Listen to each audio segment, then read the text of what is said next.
is a little bit different. We're going to help try to solve a mystery. The mystery has been going on since 1937, the disappearance of Amelia Earhart out in the South Pacific. And what is my interest? What is my connection? Well, my connection is that I had an airplane that was built 2 serial numbers away from Amelia Earhart's. The airplane that Amelia Earhart took on her trip with her navigator, Fred Noonan, was in the Lockheed Electra 10E. And then my airplane was built 2 serial numbers later, and it is a Lockheed 12A, called the Lockheed 12A Junior, just a bit smaller, and with engines of 450 horsepower, while Amelia's had 550 horsepower, which later went up to 600 horsepower. And both those engine models by Pratt & Whitney are still in use today. And there's been a lot of speculation on what happened to Amelia Earhart. She was called the sweetheart of American aviation. She was the rock star back in the 30s with the exploits that she did in aviation. Also, in that she was one of the first women liberationists. Maybe I shouldn't use that term liberationist, but she was a gal that was brought up to believe that she could do anything. And she had to fight her way, battle her way, once again, against the male counterparts in the aviation world, because that was the bastion of male egos and all back in those days. But she proved herself, and she was accepted in the aviation community. Amelia Earhart, here's a picture of her before she took off, and in her airplane, with her airplane, the Lockheed 12E. So her flight, she had along in her flight the navigator who was with Pan Am. He was Fred Noonan. So here's a picture of both of them taken while they're on the ground in the New Guinea area, gassing up. Another picture of Fred Noonan and America's sweetheart of aviation, Amelia Earhart. And these pictures are her last takeoff from Lae, New Guinea, on the last leg of her trip, 2,500 miles to Holland Island. And she was heavily loaded down with about 2,300 gallons of fuel, which came out pretty close to 13,000 pounds of fuel. And here is a picture, a map showing the route of flight. Now, why she changed her direction from west to east, nobody's been able to determine yet, unless possibly there's a wind problem. But she originally was going to go from Oakland, California, and then head west around the world. She was going to be the first woman to circumnavigate the globe. Right here, she changed it from Oakland all the way across to destination that was Holland Island, gas up, then the next stop was Honolulu, and then, of course, over to Oakland. Well, she disappeared on the last leg of her flight from here to Holland Island. There's a lot of speculation on why she changed the direction of the flight and why she chose this route, because the United States government built an airport on Holland Island. The island was only 2 miles long, about a half a mile wide, a tiny island way out in the South Pacific, and it would be tremendously difficult navigation problem trying to find that island. But as you look at the map, you can see maybe why the mystery could be solved and to actually what happened to her. And we'll get into how I became involved in this thing and how my son Steve and I went over to Saipan to follow the trail and try to find out what happened. Well, right here you'll see that her route led her between Truk Island and Tarawa. Truk Island was one of the most heavily fortified Japanese islands and positions in the Pacific. Tarawa was also a heavily fortified position. MacArthur decided there was no use trying to take Truk, so we did invade Tarawa. The Marines took a lot of casualties, and we finally captured it. So her route of flight took her right between those. So the speculation is that she was really on a spying trip for the United States government, trying to find out and to confirm that the Japanese were fortifying these islands. Else, why would she choose that route that led her right between those two heavily fortified Japanese islands? So to continue with the story about Amelia Earhart, her last transmission on her way to Holland Island was to the Coast Guard cutter Itasca, which was stationed right at Holland Island with radio direction finding capability. But Amelia Earhart's airplane had all the latest direction finding equipment. It had what people think is a lot of secret equipment on this. The engines were brand new. They were the most powerful engines developed by Pratt & Whitney. And in fact, Amelia always referred to her airplane and called it the flying laboratory. So there is a lot of speculation that she was actually on a spying trip and it just didn't work out. What happened to her between Laui and this point right here and the Holland Island where she's supposed to land for gas, that was like trying to find the old proverbial needle in a haystack. And the navigation was strictly either celestial or what they call dead reckoning, plotting out courses and all that. And Noonan, her navigator, was an expert navigator. Pan Am, he also was a ship navigator. But to be a good celestial navigator, you have to be able to take shots on the sun and the stars, which they were bad weather, and why they took off in bad weather, nobody knows. So he could not get a fix on the stars or on the sun until the morning, but then there were low-lying clouds reported. Well, Itasca, the Coast Guard ship that was stationed, that was really her radio point, near Holland Island, heard some transmissions. And she said she was flying in a north-south direction, could not find the island, and she was running low on gas. Well, north-south in this area took her in this direction towards Saipan. And therein lies our story, and why we went to Saipan.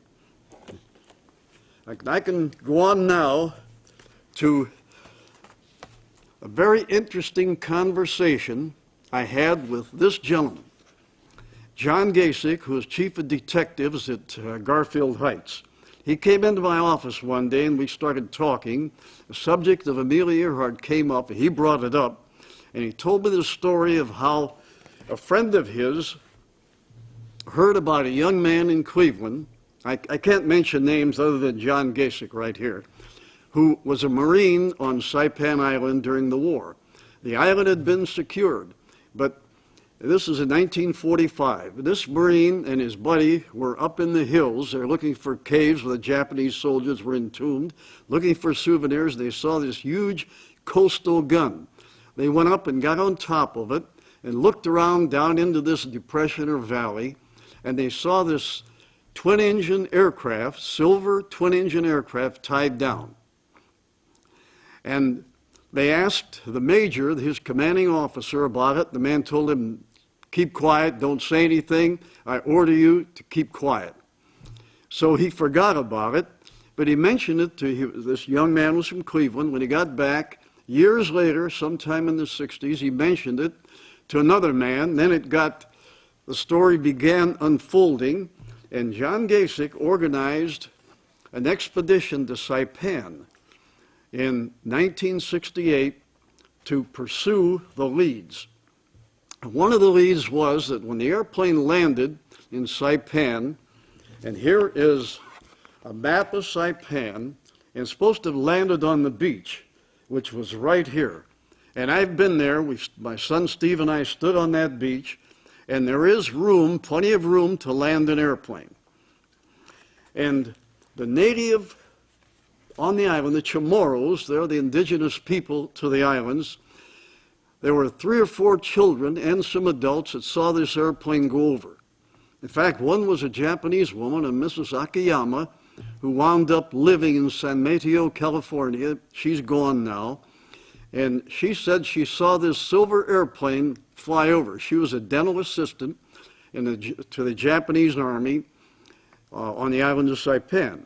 They saw the airplane go over low, The airplane landed, and there are 2 or 3 children that went up to the airplane, and the door was opened. The Japanese came, surrounded the airplane, Japanese soldiers, and took the woman and the man, tall Caucasians.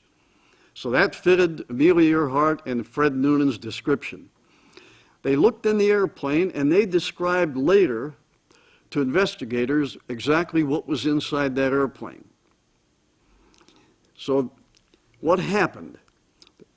Amelia and Noonan were taken to the Japanese prison, and they were taken to the Japanese hospital because they're both suffering from dysentery.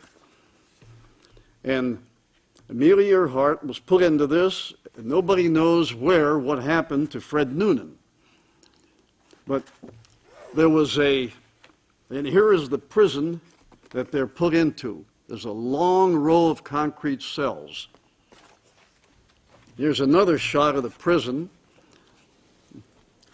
And in one documentary on the Discovery Channel years ago, they said that one of these cells had carved into the wall AH, the initials AH, but we actually went there, my son and I, Steve, and could not find any initials in any of these cells.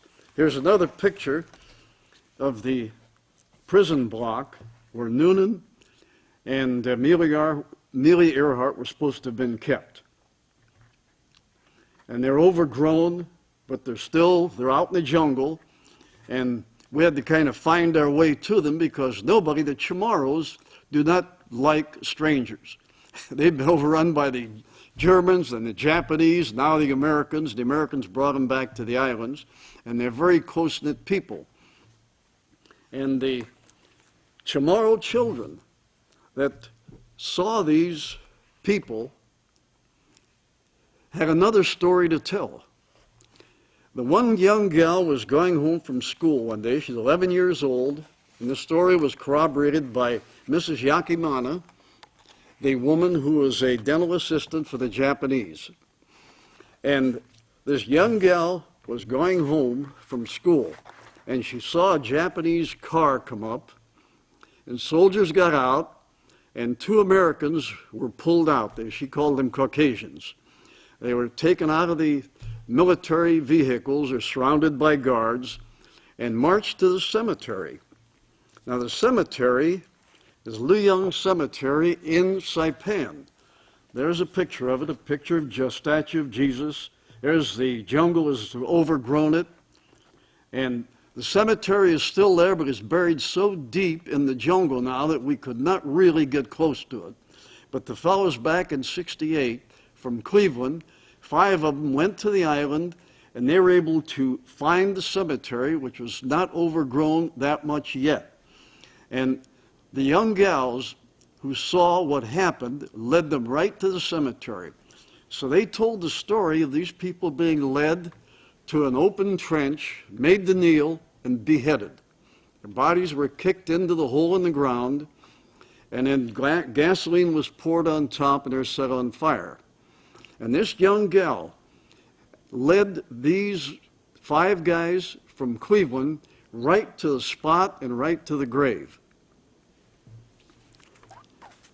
They excavated the grave.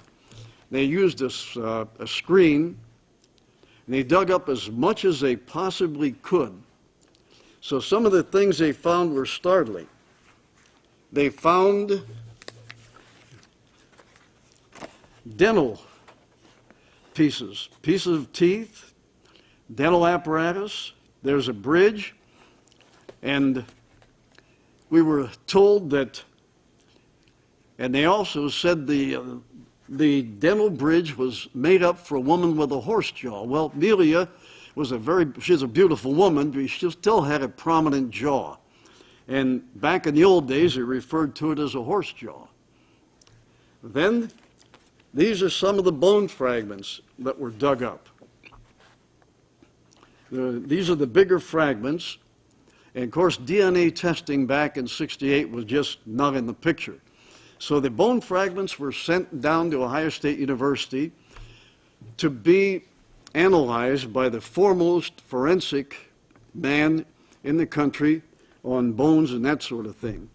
And even today, they said that the DNA would not be plausible because the fire would, where they were burned with these heavy gasoline fires, would completely destroy the DNA evidence in the bones. So whether those bones have disappeared down at Ohio State or not, we've never been able to find out. So the story we have is that Amelia Earhart was reported back that she was on a north-south heading, low on gas. So this would put her heading towards Saipan Island.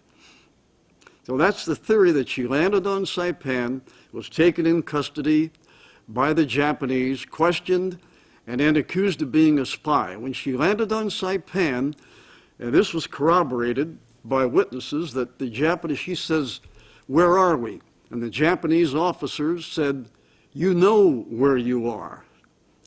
So that is one theory. She's on the spying mission, but it's pretty conclusive evidence, and these fellows found out, and a fellow by the name of Joe Davidson wrote a book on it, and he gave me permission to use a lot of information on the story about her disappearance. So it's pretty much conclusive that she was off course, and possibly she was following radio signals put out by the Japanese.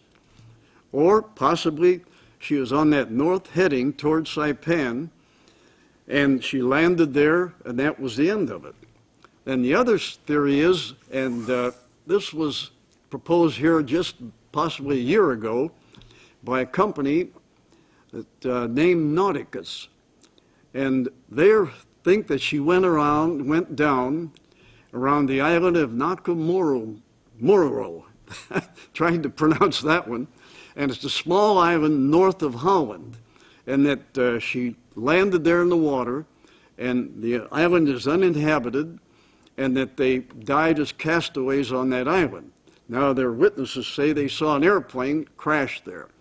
Then later, the fellows that are looking at this part of the story say that there are a lot of airplane crashes, possibly Japanese and American, during the war that went, not a lot, but enough so that they're fragments of other airplanes. They could not come up with anything, but the head of Nauticus, that sea exploration outfit, says that that's where she went down, and the airplane probably is recoverable sooner or later. They tried to recover it, didn't, but they're going to go back and do it again. So the other theory is that she went down north of Holland Island, and the airplane is in the water. So we've got two theories, one captured and executed by the Japanese on Saipan. The other one is that she went down, they ran out of gas near Holland Island. But that is kind of implausible because the radio ship was right there. The Coast Guard cutter Itasca was right there sending out radio signals. But the radio signals, Amelia reported back, were getting faint, and she's on a north heading. That would take them away from this island. The third theory is that Amelia Earhart and Fred Noonan survived and somehow were rescued. And they came back to the United States. Noonan disappeared, and they claim that Amelia Earhart changed her name and then married. She died in 1982, this woman, Irene Billum, and to their dying day, she refuted it. She said she was not Amelia Earhart, but her handwriting and other things proved that possibly she was. A retired Air Force colonel by the name of Reinhardt has written a book, and he's a proponent of that theory, that she was on a super secret spy mission, and possibly she was injured somehow or other. They brought her back to this country, and she was silenced because there was a threat at that time that if she was on a spying mission at the direction of President Roosevelt, and she was lost on this mission, was sent her right into the heart of the Japanese fortifications, that Roosevelt would face impeachment for having done this. So There's the mystery. Why did she go there? And if you look at the map right away, and if you've done any flying or whatever, you know, radio signals, and in your automobile, when you're moving away from a radio station, the radio station fades out and then it quits. So she was heading north towards Saipan. And she'd seen more than the Japanese wanted her to see, and that was the end of Amelia Earhart. But that last theory that she survived and was somehow brought back to this country and settled in New Jersey, lived under an assumed name. Now, her husband was a banker, and he sued and won a judgment against a magazine that printed this story. But this retired Air Force colonel now is amassing a volume of evidence that she actually made it back to this country and was kept quiet, and for some reason, possibly she was injured, and kept her quiet, and she, to her dying day, denied she was Amelia Earhart. But there's evidence, they say, this colonel says, that shows that she really survived it, but Noonan disappeared. They know nothing of him on this third theory. We went along on this. My son and I went to Saipan in 1999 on the basis of all the information we'd gotten. We figured Saipan was the place to start looking. So that's where we went. We visited we found the old Japanese hospital where she's supposed to have been held. I showed you the picture. We also saw the Japanese jail. And then we're up over at the hospital, and there's some Chamorro people were down a ways, and they're talking in English, laughing and joking. So I went up to them and asked them, do they know the women that saw the airplane during the war with the Caucasians in it? And they immediately gave me the no English thing and walked away. They didn't want to talk about it. So is this another situation where things are being, a lid is being kept on them, a cover-up, you might say? The suspicious part about it is that there's still parts of that flight, Amelia Earhart's flight with Fred Noonan, that are classified in the Pentagon and will not be released. You cannot get that information. Someday, maybe we'll know the true story. But that right away leads you to become suspicious that there is some kind of cover-up. Not by the government, but by people. People may do the cover-ups. And there's an old saying in the military and all, the first thing when anything happens, you go to CYB. I've cleaned it up a bit. It's called cover your butt. So evidently there was a conspiracy, I don't like to use that word because it's fallen into disfavor, that to hide whatever happened to Amelia Earhart. But all of the evidence points to Saipan, and the evidence that these fellows dug up, the witnesses they dug up, they had a truck driver who saw the airplane land also. He was a truck driver for the Japanese. He was in the Japanese compound. He saw the Japanese take the people into the prisons, see them being interrogated. There's just too much evidence that they were captured by the Japanese and, of course, executed. So the evidence is conclusive. I think, you use your own judgment, that somewhere, somehow, the answer lies still in Saipan.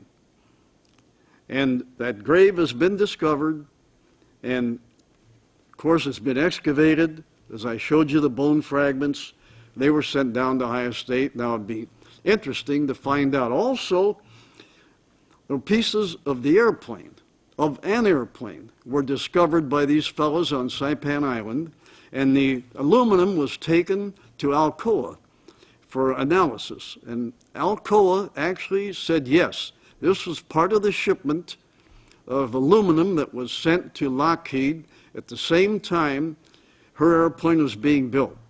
So you've got bone fragments, you've got teeth, you've got parts of the airplane.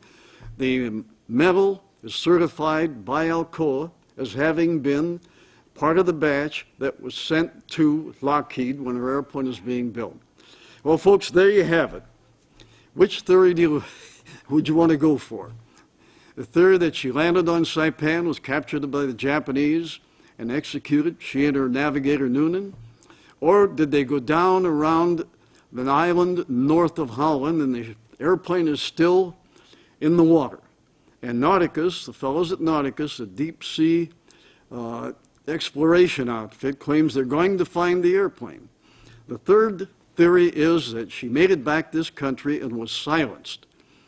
And she assumed another identity, and that is not real plausible because Amelia loved the spotlight. She was a world-famous woman. She was the rock star of the time. And she was also a champion of women, that women could do anything if they set their mind to it. And we see that happening now.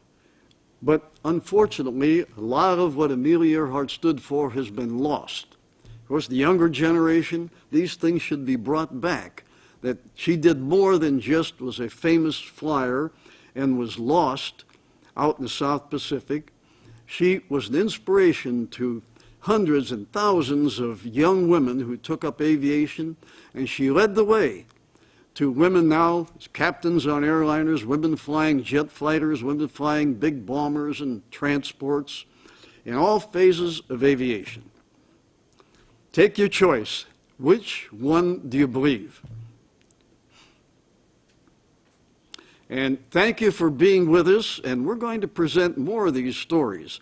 We're going to talk about Akron being the rubber capital and having the only flying inflatable rubber airplane, the Corsair built here, and also Akron being the capital of the airship world years ago. Thanks again. We'll see you next